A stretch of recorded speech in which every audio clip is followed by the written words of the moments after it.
welcome to another Age of Empires 2 Definitive Edition update spotlight / overview video.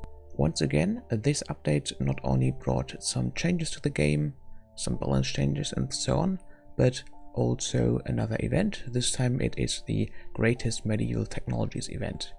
As usual, it has a bunch of quests and gives you profile icons, some exclusive visuals for gunpowder units and siege, as well as this time two new cheat codes, one which allows you to stack technologies and the other one allows you to get technologies for free. Now about gameplay changes. First of all, I'm going to talk about the new features and then balance afterwards. There are some smaller, some bigger ones. I'll just start with the smaller ones. There is a hotkey to select all markets you control, all blacksmiths or all universities.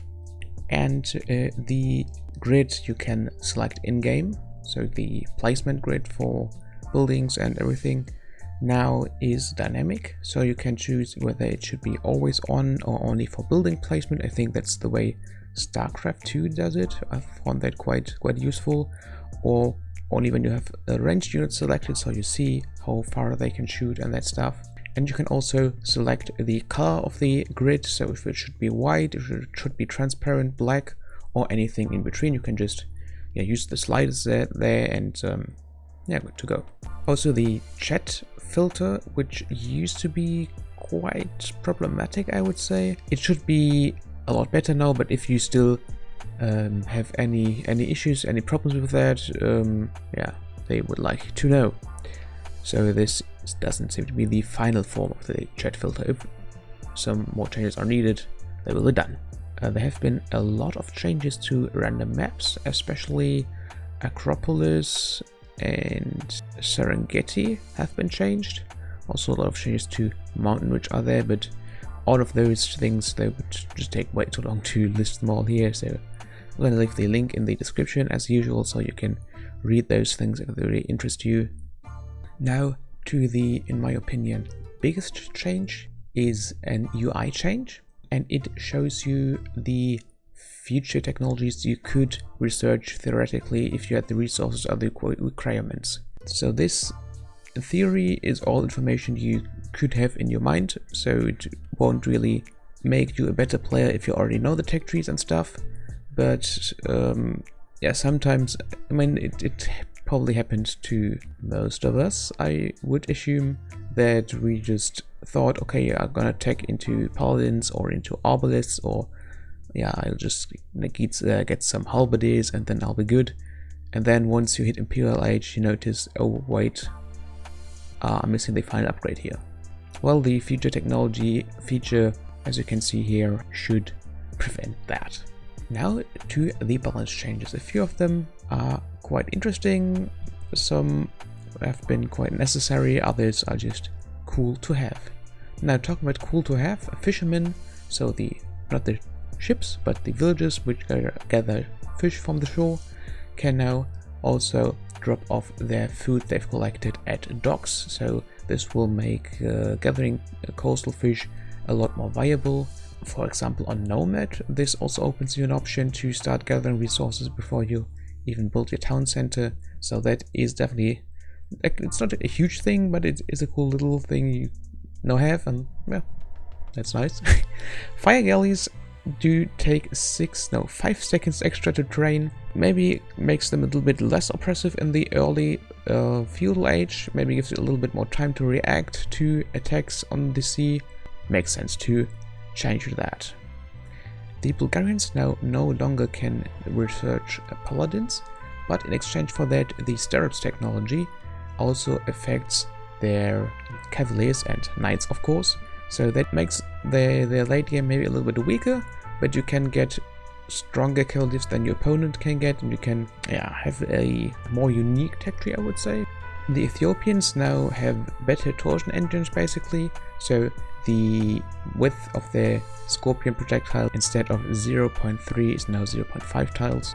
The Goths now, after their last update where they got cheaper infantry from the Dark Age on, now also have free loom, so I think in AOK, which was the Aztec bonus, before they just received extra gold instead. But this makes the Goths really, really interesting in Dark Age, because they don't need to research loom, so they have extra gold available. And in addition to that, the infantry also costs less, so they can really get a long way without getting any gold, and maybe do a massive rush. That I could see that happening. So new technologies, new ways to play the game. That's always what I like to see in an update. The Indians have been nerfed slightly in terms of their fishermen, now only working 10% faster instead of working 50% faster and gathering plus 15 food. This probably has been done to balance out the fact that fishermen now can drop off at your docks, and it would probably be a little bit too good. So Indians benefit more from that fisherman buff than everybody else, so it only makes sense to make their fishermen in exchange a little bit weaker. Talking about fish, Italians also have been hit in that term that their fishing ships cost minus 15% wood instead of minus 15 wood, so each fishing ship now is 64 instead of 60 wood. So maybe only a small thing, but it kind of can add up later on. Continue to talk about food economy. The Khmer, they have the work rate of their farmers reduced by 3%, which is there to set off the fact that farmers not needing to drop off at mills or town centers made them maybe a little bit too efficient. They are still very unique, quite interesting, but maybe not as efficient as before, as overpowered as before maybe. And they also can no longer train bombard cannons. Okay, why they did this, I really don't know. But hey, it has been done. Lithuanians, another set of changes I really like. The latest now, their training cost has been adjusted, it says here, but really it has been decreased from 50 food 80 gold to 70 food 50 gold. So this is 30 gold cheaper for 20 wood more expensive, which is a lot cheaper in the total. And also the training time of Lattice has been reduced by 3 seconds from 23 to 20, and the elite Lattice now is trained in 18 seconds instead of 20, which makes up at least a little bit for the fact that they need to be trained from the castle and you can't mass them all that easily. Also, another change to their unique technology, tower shields, which gives extra pierce armor to spearmen and skirmishers. It used to be +1 and cost 800 food, now it costs 500 food and it gives them +2 pierce armor. The Persians have been nerfed, to my surprise, honestly. The town centers do not work faster in the Dark Age, same goes for the dock anymore. They now work 10% faster in Feudal, 15% in Castle, and 20% in Imperial Age. The Slavish Boyar now is slower, but in exchange for that it has extra pierce armor, so instead of 1.4 it has 1.3 speed, and it has +1 pierce armor. Now the Teutons have received a change which I quite like. They gained a new civilization bonus, which makes their barracks and stable units receive +1 melee armor bonus per age, starting in the Castle Age. So in Imperial Age they have +2 melee armor. It makes their scout cavalry a little bit less useless in late game, probably helps them out quite a bit in trash wars, and champions with +2 melee, paladins with +2 melee armor. That does sound quite sweet, so I'm excited to try that out. And also the Teutonic Knight has been made faster from 0.7 to 0.8 movement speed. I mean, Teutonic Knights can really need it, really. That's, good change, boldly. I like it.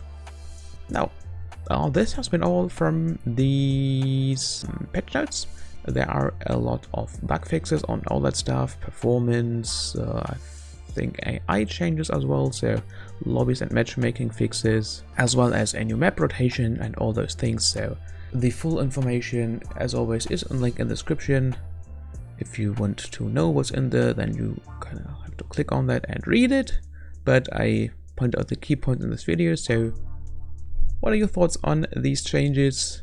What are you excited to try out and now with the updates? Are you excited about the cheat codes? Let me know.